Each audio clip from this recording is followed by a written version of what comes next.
Well, I'd just like to start by thanking the committee to invite me to Tórshavn. Beautiful place to be in. As Siggy said, I'm a midwife, and I have been focusing very much on pain and women's own expectation and experience of pain, and their experience of give birth, what it means to a woman to give birth. And it was pretty new for me to think about it from an ethical point of view. So bear with me, please. This is the overview of my presentation, and I will try to talk very fast because I just have 20 minutes. When a child is born, we are aware of how marvelous, how beautiful these creatures are. And it's somehow, we are thinking about a miracle that a child is born healthy. And it reminds of how important it is for women to be healthy and have good health care during the pregnancy and through the labor. But does it matter where we are born? And does ethics have something to do with it? Is it safe to be born in a high technology hospital or somewhere in a small island out in the ocean? Is it safe? And do we always need high technical hospital to be born, to be safe and to be healthy? And from my point of view, it is an ethical issue. Some people would think that in 1972, there were 25 different places that women can choose to have their children in, all around Iceland. There was a birth center also in the capital city and a few home births at that time. But in the smaller communities, like you maybe are aware of in your home country, that it was perhaps one midwife, maybe two, and one family doctor who took care of the family. And as our keynote speaker talked about this morning, it both have advantage and disadvantage. Now, the labor wards around Iceland have been decreasing year by year. So now it's mainly two, like here in Akureyri, where I live, it's about 400 births each year. And here in Reykjavik, it's about 3,000. So there are very few births in the smaller labor wards. The home birth rate is about 2% in Iceland, and I think it's the highest in the Nordic countries. And it has been increasing little by little. And the birth center has opened again just 2 years ago. So women have more, yes, they can choose from not so many labor wards. But of course, the women who are in high-risk pregnancy, they are supposed to give birth in Reykjavik or in Akureyri, just the two places. But if you're healthy, women can choose to give birth in the western fjord, in Ísafjörður, or at the east side of the Iceland. But there are not many births each year. So now you know a little bit about the birth system in Iceland. Sorry for that slide, it's not so good, but I just wanted to show you a little bit. I hope you can see it. When people are talking about women in labor, they tend to talk about it's the same group. It's just one group of women giving birth. But on this slide, I can show you, this is the Robson classification, as many of you know from, it was established in UK. And many countries have started to divide women giving birth into this different kind of groups, because healthy women who have given birth to one child before a normal pregnancy, It's very different from a woman who is maybe with very high blood pressure, who has a premature child, who have problems in former deliveries. It's very different women. Then they need very different care, and you have to acknowledge that. So in group 1, it can't be seen very well. It's about the Cesarean section rate is there about 9.2. But if you're talking about a woman who have given one birth before, is in healthy pregnancy, the Cesarean section rate is only 1.8.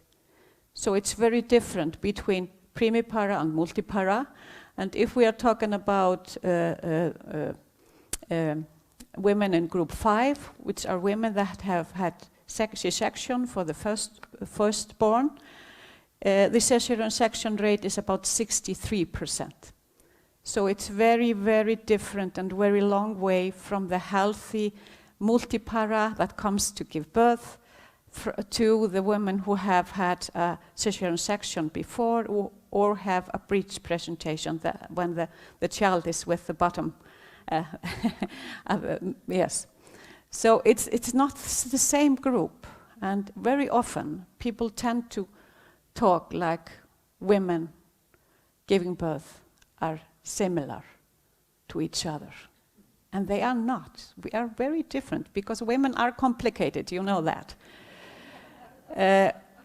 But what happens when we have fewer labor wards?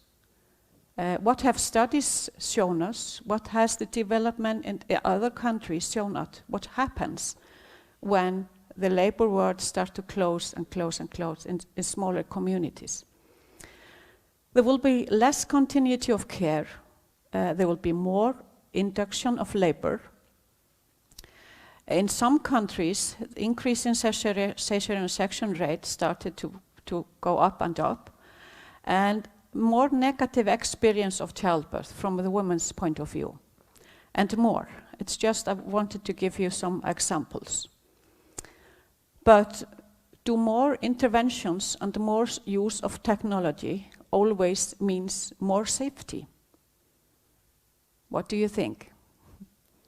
Some people say childbirth is the most frightening thing I can ever imagine. I do not agree with them. But some people that think that way, they would think that more technology is always better. It is if you have a woman in high-risk pregnancy, if she has twins or high blood pressure or something really, then you need technology for her to be safe. But you don't need to use technology on everyone. And that's sometimes what happens when you're used to having all kinds of equipment and all kinds of technology. The use of technology, interventions and inductions of labor start to go up and up. And then it's the same thing. Like if you have a patient and he has a wound on his leg, and instead of treating it with an antibiotic, you just cut the leg instead, just to be sure that if he ever gets bad infection and you can treat it with antibiotics, it's just better to take the leg off right now. It's the same as using Cesarean section when you don't really need to have a Cesarean section. In some part of the world, the maternal mortality rate is very high, and you need there, if you had just antibiotic or where you can go with women to have Cesarean section, the mortality rate will drop dramatically. But in most of the Western countries, you don't have circumstances like that. You have well-educated healthcare professions to take care of women during pregnancy and their family.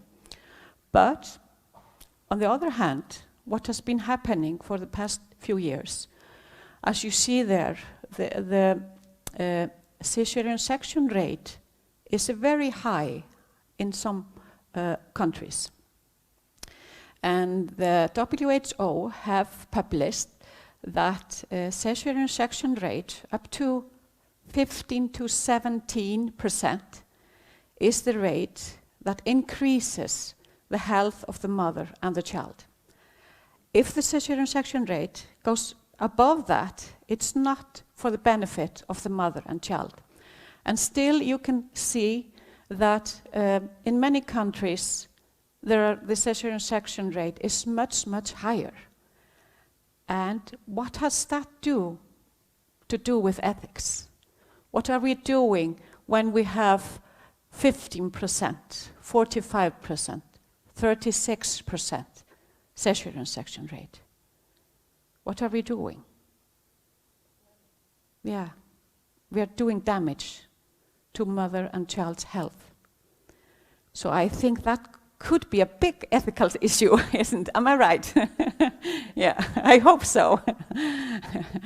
Because cesarean section has long-term effect. In further pregnancies, women are much more likely to have miscarriage, infertility rate goes up, placenta previa goes up, abruption placenta, stillbirth, and cesarean section in future deliveries. And I have to remind you that cesarean section is one of the biggest operations that we have today. Maybe hip replacement or something like that is bigger one, but there's a reason why cesarean section should be just done when it's really needed. And it's not needed like in some places, maybe places like I know in Italy and in Spain and Cyprus, that's the hospital, some of the hospitals, they have up to 80% cesarean section rate. And that's bad, very bad, I think. And there has been a discussion in many papers, and many papers have been published for the past maybe 2 or 3 years, that are mentioning disrespect and abuse of women in childbirth. So we have started to think about we are abusing women to offer them cesarean section when it's not needed.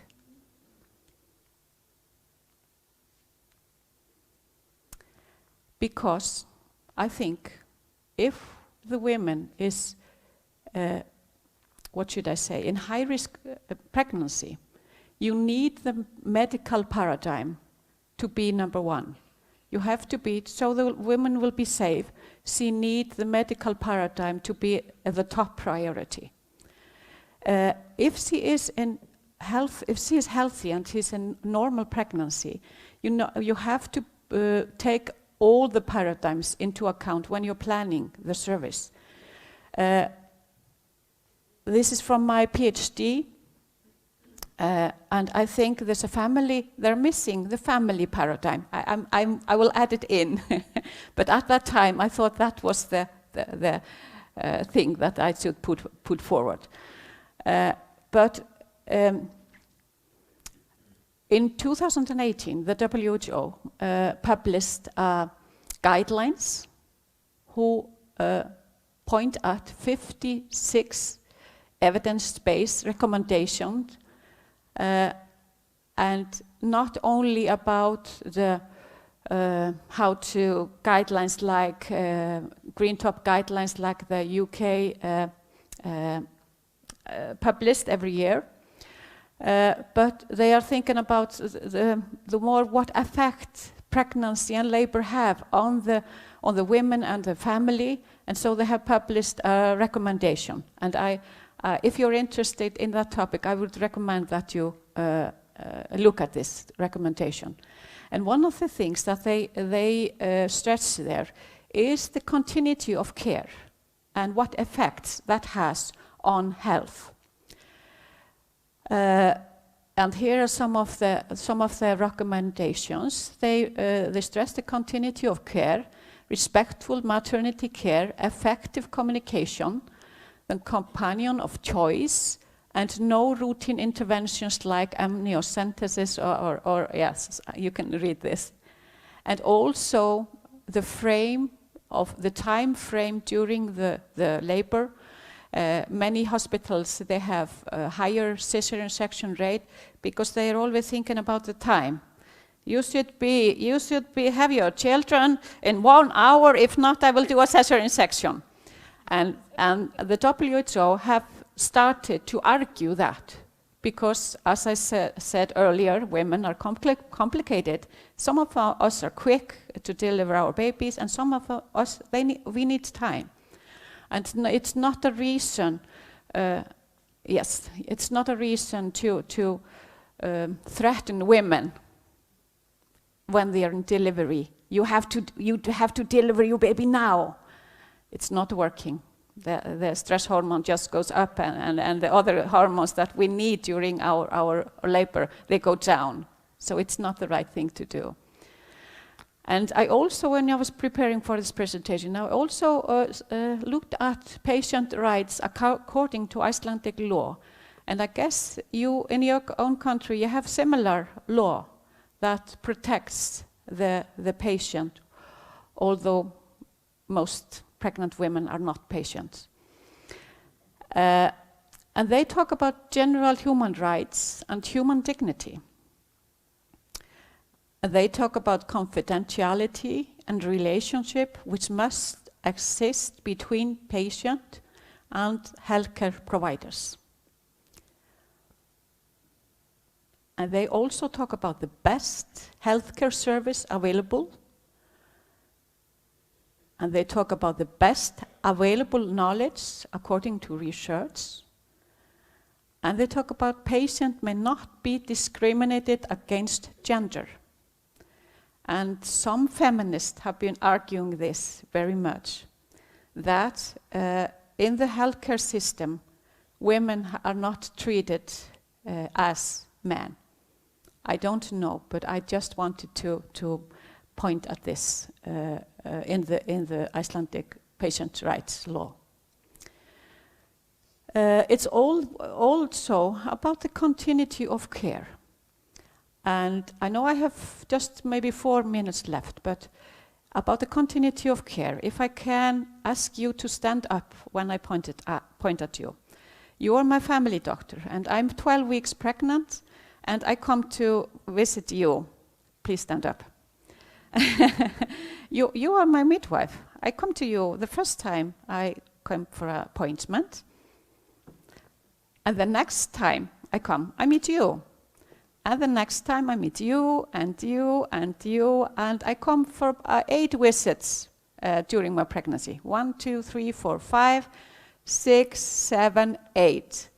I also have an ultrasound. 1 in the beginning of my pregnancy, and 1 at the end of the pregnancy.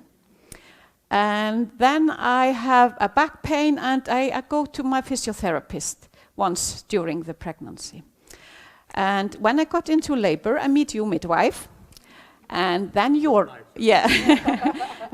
then it takes a lot of time, and you're off the shift, and you come, and I meet you, and then 8 hours passes, and you deliver my baby.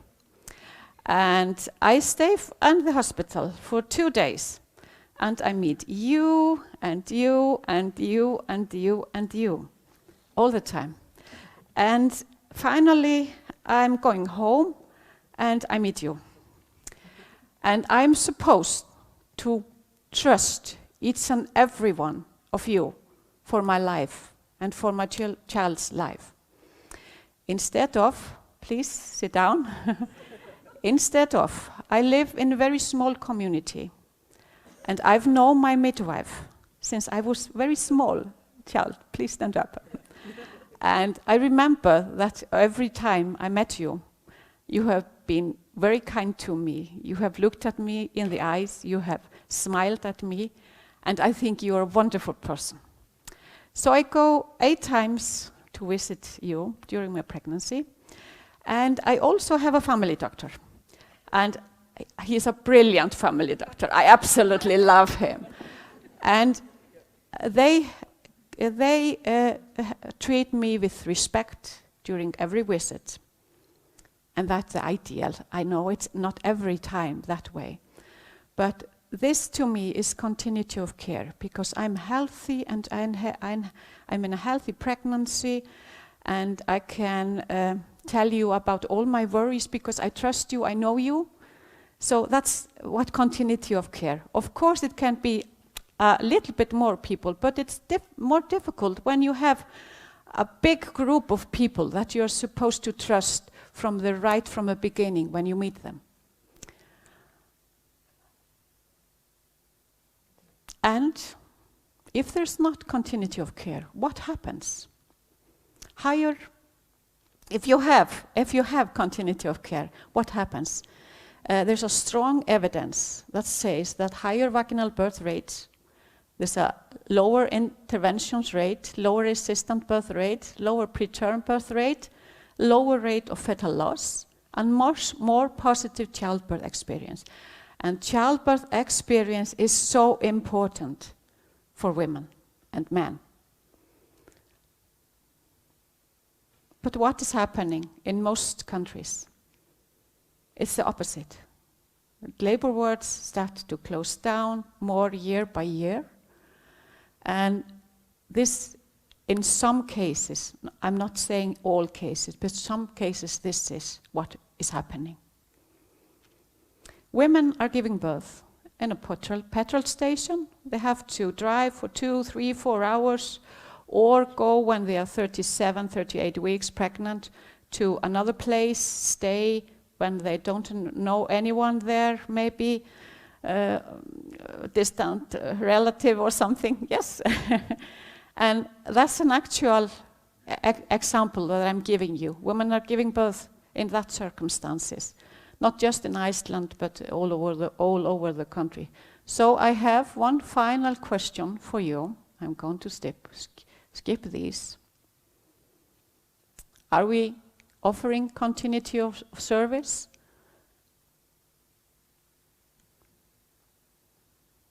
And is it ethically right to cut down the services for women and their partner in small-scale communities and strengthening the services in larger communities, like many people are saying is the cause why we are closing down the labor wards in small communities? And here are the reference, and thank you.